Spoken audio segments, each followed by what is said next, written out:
और हम 288 सीट पर महाविकास आघाड़ी चुनाव लड़ेगी। इस देश की न्यायपालिका स्वतंत्र नहीं है।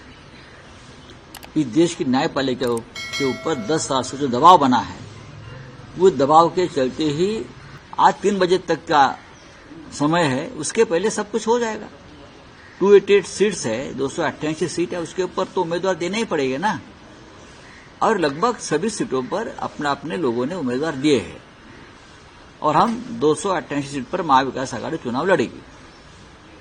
चीफ जस्टिस चंद्रचूड़ के घरों पिछले दिनों जो है प्रधानमंत्री आए थे, कंपनी का समय था आरती वगैरह की ट्रेनों में, और उन्होंने उनका एक बयान सामने आया है कि यदि सरकार के जो प्रमुख है वो हमसे मिलते हैं तो सिर्फ जो है जो न्यायपालिका है उनके ऊपर जो समस्या है या उसमें जो बातचीत है उसके ऊपर हमें सब समस्या मालूम है, इस देश की सभी समस्या मालूम है।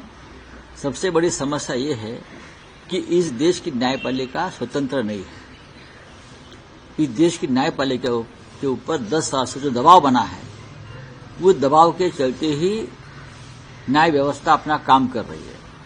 अगर ये दबाव नहीं होता तो 3 साल से महाराष्ट्र में जो एक संविधान विरोधी गैर कानूनी सरकार चल रही है, वो हमारे मुख्य न्यायाधीश चलने नहीं देते।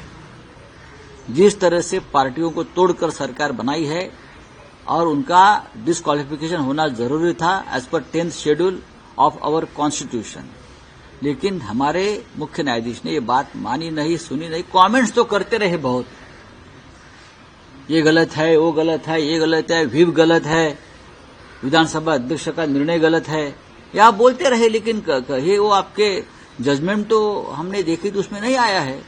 अब विधानसभा की मुदत खत्म हो गई, फिर भी आप निर्णय नहीं दे रहे हो, क्योंकि इस प्रकार से ही सरकार चलनी चाहिए। ये नरेंद्र मोदी जी और अमित शाह जी का इच्छा थी और इस इच्छा के मुताबिक सर्वोच्च न्यायालय ने काम किया। तो अब ज्ञान देने के बाद भूल जाइए, हमको हमारे पास भी ज्ञान है संविधान का।